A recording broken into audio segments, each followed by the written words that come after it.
To me, it's always a lovely day. I've come through a lot, and I'm surviving, and I am a survivor.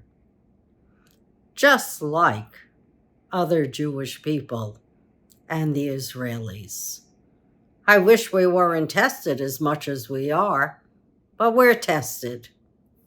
I'd like to see Israel make a real peace with the Palestinians. I'd like to see all the hostages come home before Ramadan. I don't understand what the holdup is, because once the hostages come home, there will be a ceasefire and humanitarian aid will flow. What will happen next in the other parts, I'm not sure. But I do think it's about time that there was a Middle Eastern alliance.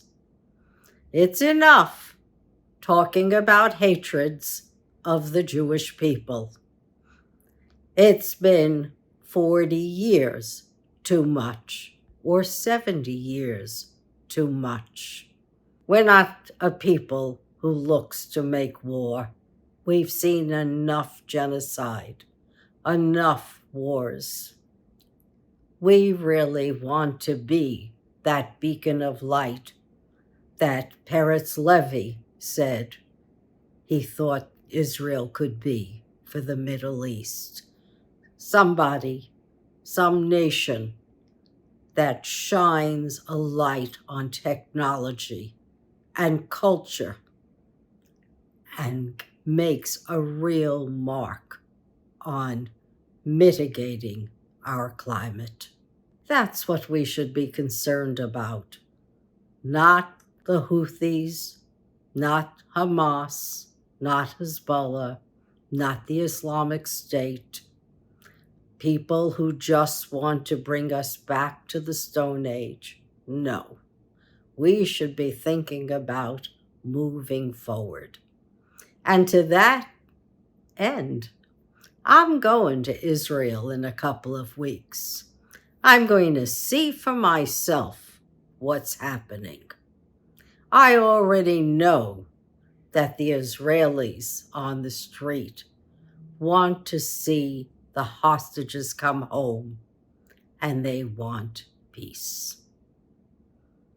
So I think it's up to the Arabs to support Israel, support the coming home of the hostages, and then we can talk about ceasefires and also rebuilding the region.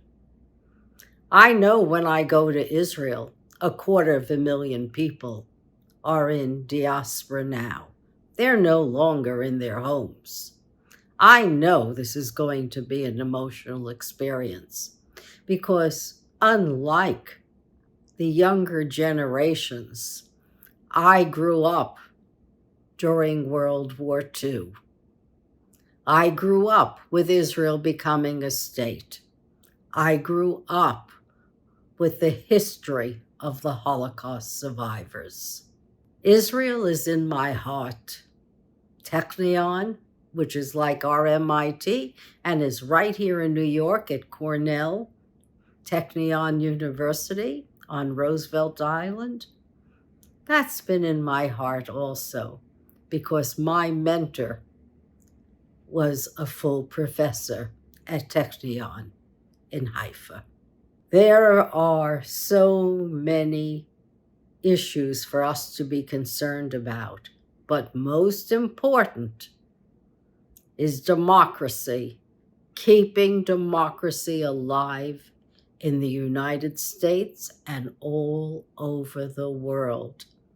Not giving in to AI, augmented AI, ChatGPT, not having too many sources of misinformation, disinformation, outright lies.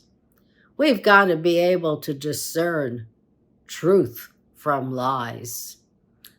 I try very hard to present truth and facts. If I see something is corrected in the newspapers that I have previously stated, I immediately tell you my source and the correction. When the massacres occurred in Israel, I actually thought that the Palestinians who worked in the kibbutz aided and abetted Hamas. It turns out they didn't.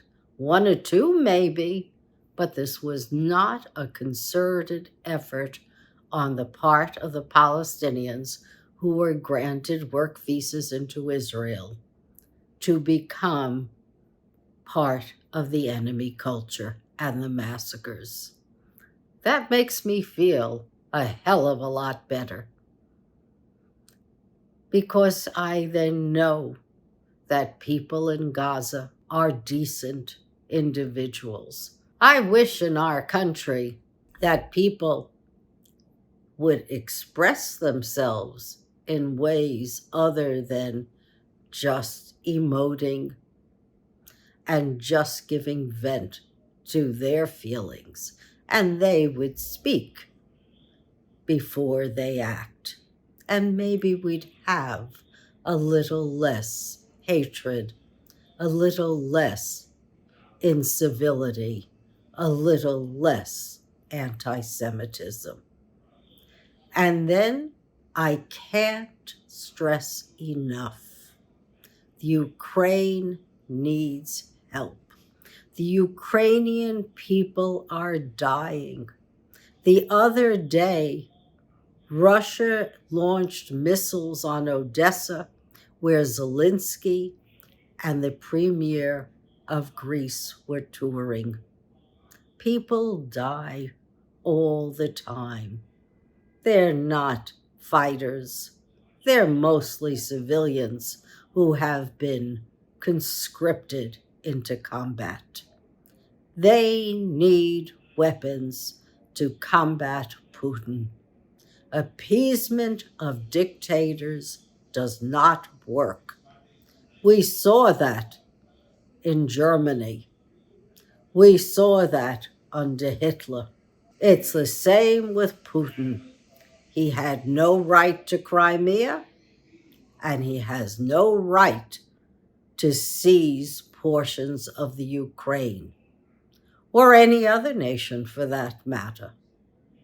He has no right to declare war on a sovereign nation just because he'd like to have it back as a part of the Soviet Union, a union that no longer exists, and a country that never really was the part of Russia that he thinks it was. He's got to read his history. Ukraine existed 200 years before there was a Soviet Union. Why our Republican Party is giving aid and comfort to Putin, I don't know. Why they're not acting as legislators in Congress, I don't know. But I do know that if you vote any of them back into office, there's something wrong with the electorate. These people should not be back in office ever. Some of them were part of the insurrection. That means that they committed a crime against the Constitution. And the rest of them are just biding time so that Trump could get in and do more damage to the country. Shame, shame, shame. And shame on us or anyone who votes for congressmen who don't represent the people of their state. Thank you for listening. I know there are better days ahead.